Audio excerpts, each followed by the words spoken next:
Oi gente, tudo bem? Vamos lá, vamos falar mais um pouco sobre Brás Cubas e as suas memórias póstumas? Bom, terminamos ontem deixando Brás Cubas e Virgília naquele ápice de amor lá na casinha de Camboa. Estavam felizes que só, apesar que Brás Cubas nos adianta que aquele é o máximo da história deles e que a partir daquele ponto eles começaram a descer.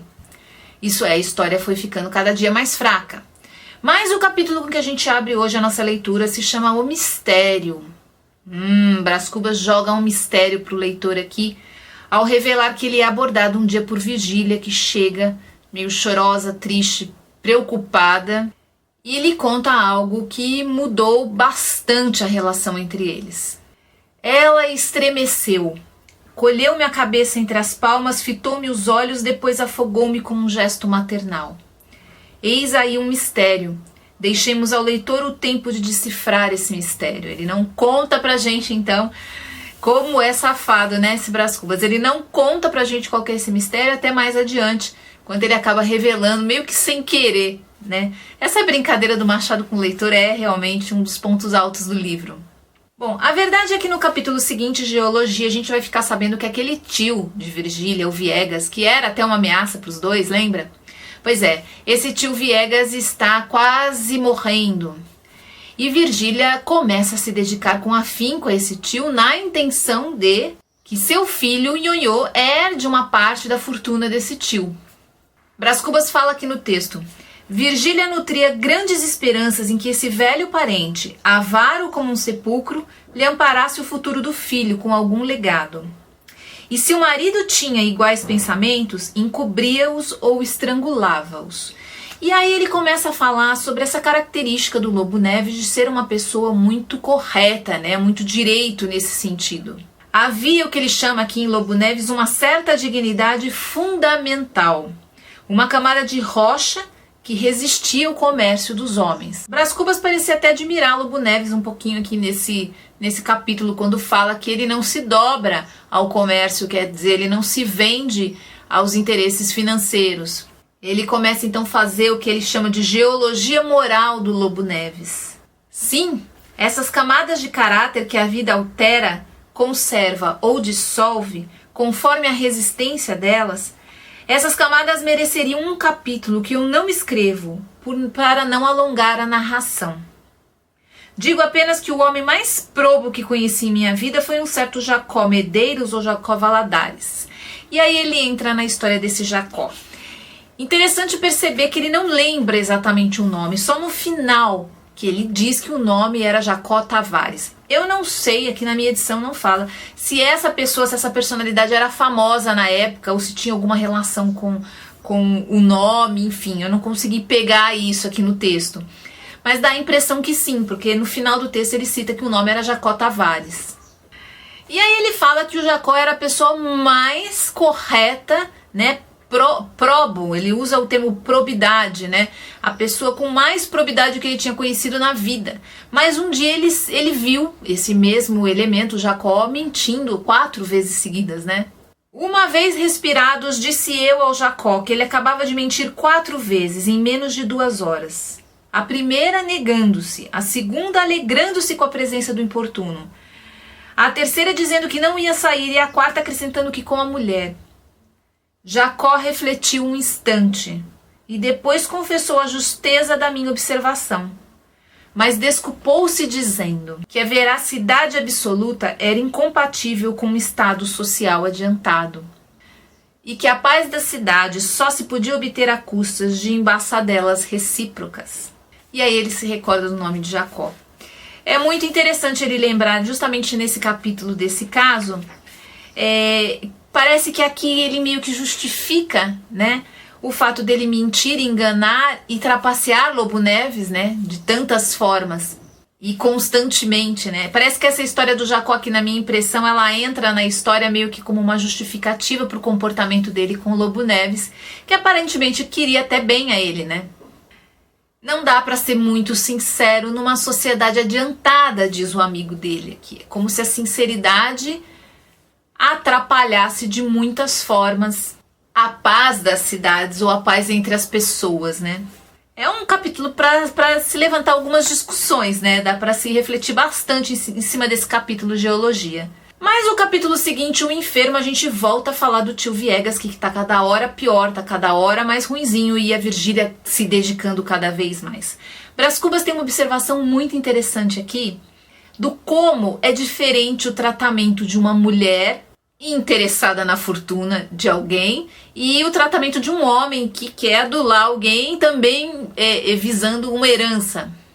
Ele fala sobre Virgília aqui no texto. Ela era menos escrupulosa que o marido, manifestava claramente as esperanças que trazia no legado. Cumulava o parente de todas as cortesias, atenções e afagos que poderiam render pelo menos um codicilo. E aí ele faz essa observação que eu comentei, né?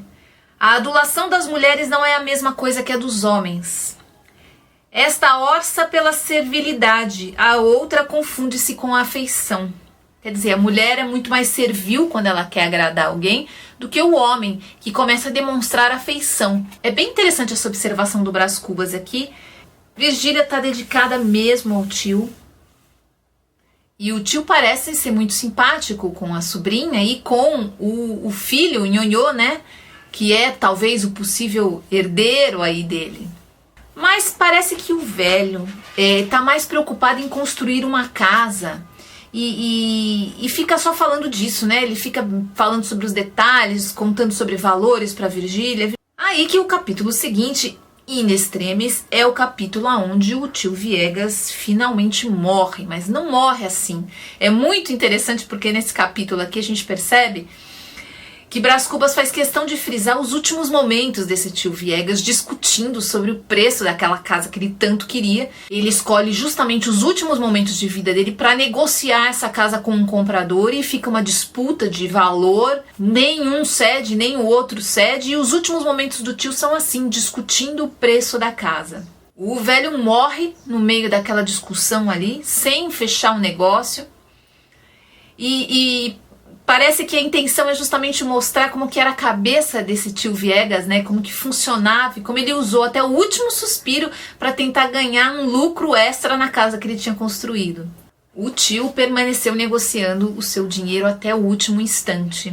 E eu gostei muito, gente, muito da descrição que ele fez desse tio nesses últimos momentos. Eu achei um primor esse trabalho aqui. Principalmente esse parágrafo aqui que eu até destaquei aqui no meu livro, porque eu achei muito interessante a descrição. Vinham tossidas essas palavras, as golfadas, as sílabas, como se fossem migalhas de um pulmão desfeito. Nas órbitas fundas rolavam os olhos lampejantes, que me faziam lembrar a lamparina da madrugada. Sob o lençol desenhava-se a estrutura óssea do corpo, pontudo em 2 lugares, no joelho e nos pés. A pele amarelada, bamba, rugosa, revestia apenas a caveira de um rosto sem expressão. Uma carapuça de algodão branco cobria-lhe o crânio rapado pelo tempo. Essa era a descrição dos momentos finais desse tio Viegas. Dá pra sentir até um susto, né? Dá pra ficar até com medo dessa descrição aqui, desse quase defunto, né? É muito interessante o ritmo desse capítulo e como ele coloca a gente dentro daquele quarto lá sinistro, com aquela situação super claustrofóbica, se a gente pensar, de uma discussão por causa de dinheiro nos momentos finais em que ele tá quase sem respirar, o tio, né? Eu achei muito interessante esse capítulo. Mas no capítulo seguinte a gente fica sabendo 2 coisas, né? O mistério finalmente nos é revelado. E a gente também sabe que o tio não deixou nada, nem para Virgília e nem para Nhonhô. Brás Cubas tenta consolar a Virgília irritadíssima, né? Por conta dessa desfeita aí do tio. Dizendo para ela se preocupar mais agora com o bebê. E aí a gente fica sabendo que Virgília está grávida. E para nossa surpresa, gente, eu fiquei surpresa, não sei vocês aí, mas eu fiquei bem surpresa. Brás Cubas ficou contente com essa suposta gravidez e suposto filho, né? Porque o filho também pode ser do Lobo Neves. Ele diz aqui no texto, meu filho, repetia essas 2 palavras com certa voluptuosidade indefinível e não sei que assomos de orgulho. Sentia-me homem. Essa gestação aqui da Virgília encheu o Brás Cubas de alegria e ele passava por muitos momentos ali trocando ideia com esse bebê e conversando com ele ainda na barriga de Virgília. o que ele chama de o velho colóquio de Adão e Caim. A verdade é que estava em diálogo com o embrião. Era o velho colóquio de Adão e Caim, uma conversa sem palavras entre a vida e a vida, o mistério e o mistério. Olha só que mais ele fala sobre esse filho, esse possível filho, né? Esse embrião tinha a meus olhos todos os tamanhos e gestos. Ele mamava, ele escrevia, ele valsava, ele era um interminável nos limites de um quarto de hora. É óbvio que Brás Cubas também não dá pra esperar muito dele, né? Não dá pra esperar que ele seja uma pessoa razoável, é claro que não. Ele já fantasiava coisas incríveis com esse bebê, histórias, futuro, projetos de vida, enfim. Aqui ele tá me parecendo pior do que o pai dele foi com ele, hein? Não é verdade? Ele parece mais cheio de expectativas e de planos pro filho do que o pai que ele teve. Mas Brás Cubas se mostra muito contente com essa surpresa e parece não questionar muito que esse filho é dele. E é assim que a gente fecha o capítulo de hoje, com essa novidade aqui, né? Brás Cubas pode ser pai e Virgília está grávida, apesar de muito irritada porque não ficou com nem um pouco do dinheiro do tio Viegas. Pois é isso, meu povo. Amanhã eu volto para falar mais um pouco. Vamos continuar aqui na nossa novelinha do Brás Cubas para saber o que vai acontecer nos próximos capítulos, tá bom? Tchau, gente. Até mais.